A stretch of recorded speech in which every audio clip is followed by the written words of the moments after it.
Hello and welcome to today's video presentation. Is virtualization the key to reducing IT expenses? Today's session is being sponsored by Dell and Intel. Thank you for joining us. My name is Mike Perkowski and I'll be moderating this session. Today we're fortunate to be joined by our expert speaker, Laura DiDio. Laura is the founder and principal at Information Technology Intelligence Corp., a research and consulting organization.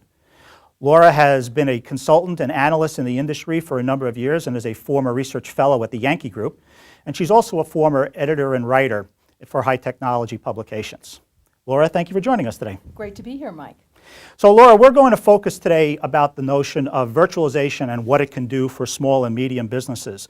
I want to start first by talking about just the foundation level. Can virtualization, in fact, help small and medium businesses save money on their IT expenses? Absolutely it can. Virtualization is now a mainstream must-have technology. And for SMBs who are constantly looking for ways to save money because they don't have a lot of money to begin with, certainly not as much as the enterprises, virtualization can shave anywhere from 66 to 75% off their ongoing operational expenses, which represents the lion's share of the IT budget in an average year. Okay, so let's get specific here. What actually are some of the cost benefits or cost savings that SMBs might be able to achieve by moving to a virtualization model? Well, the first thing that we see, and everybody knows this one, is you can consolidate your hardware. So they can save 50% upfront just on hardware costs.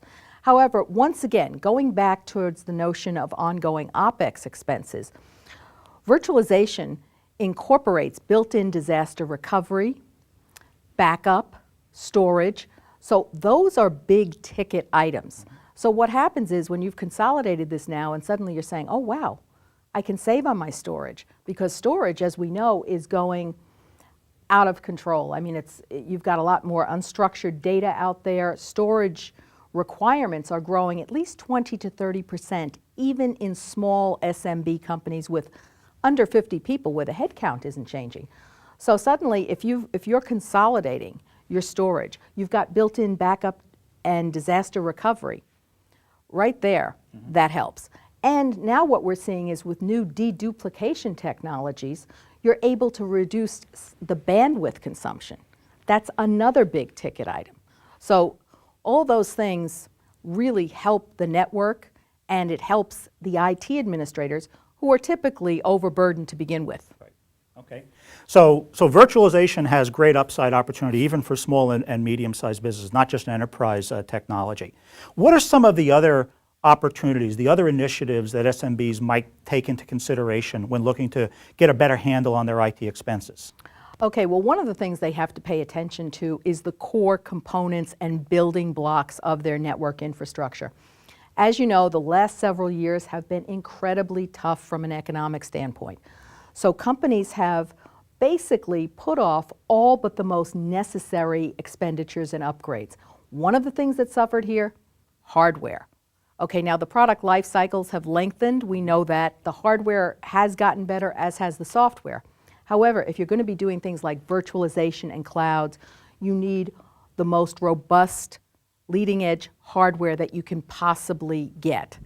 If you're going to be putting 4 instances of an application under the hood of a server, you want a good application. The other thing you need to look at is the basic components. You need storage, bandwidth, and security. That was one of the few things that people did not skimp on over the last 3 to 4 years, because the security stuff that protects your data. So it's funny because we talk about concepts like virtualization, cloud computing, other IT services, different models, and yet what you're saying is don't look past your meat and potatoes infrastructure to make sure that's up to speed. Exactly, because you would not build a house on quicksand. So if those core components are not fortified and not strong enough, everything will collapse like a house of cards.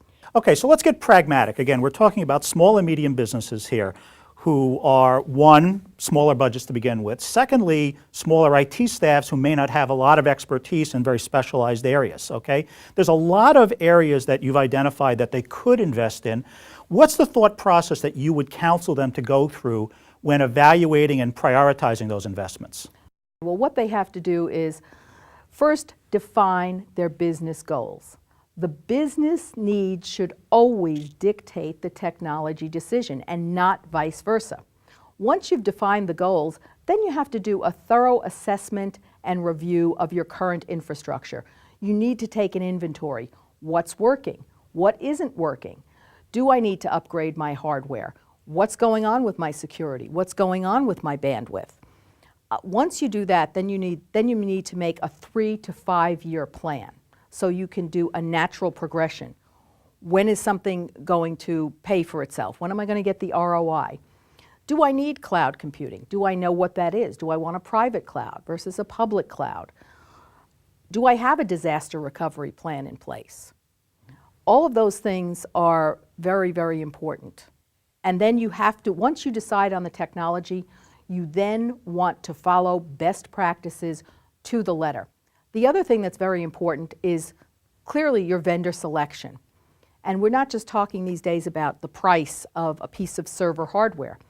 We just finished a survey at ITIC, and one of the things we found, and it was on reliability, server hardware and server OS reliability. Dell, for example, aced everything when it came to technical service and support. So is your vendor going to be responsive?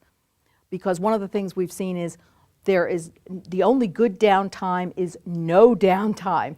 So you need to have a vendor who will get right back to you, that you know is going to deliver fixes and upgrades on time, that will be responsive, that will get you those parts.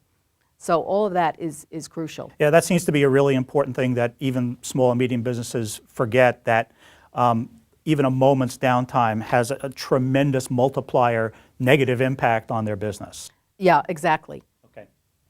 So that's covering our topic today. I want to thank you for joining in with us today. And of course, I do want to thank our expert speaker, Laura DiDio, for spending time with us and sharing her insight. So thank you for joining us. For Tech Target, I'm Mike Perkowski. We hope you have a great day.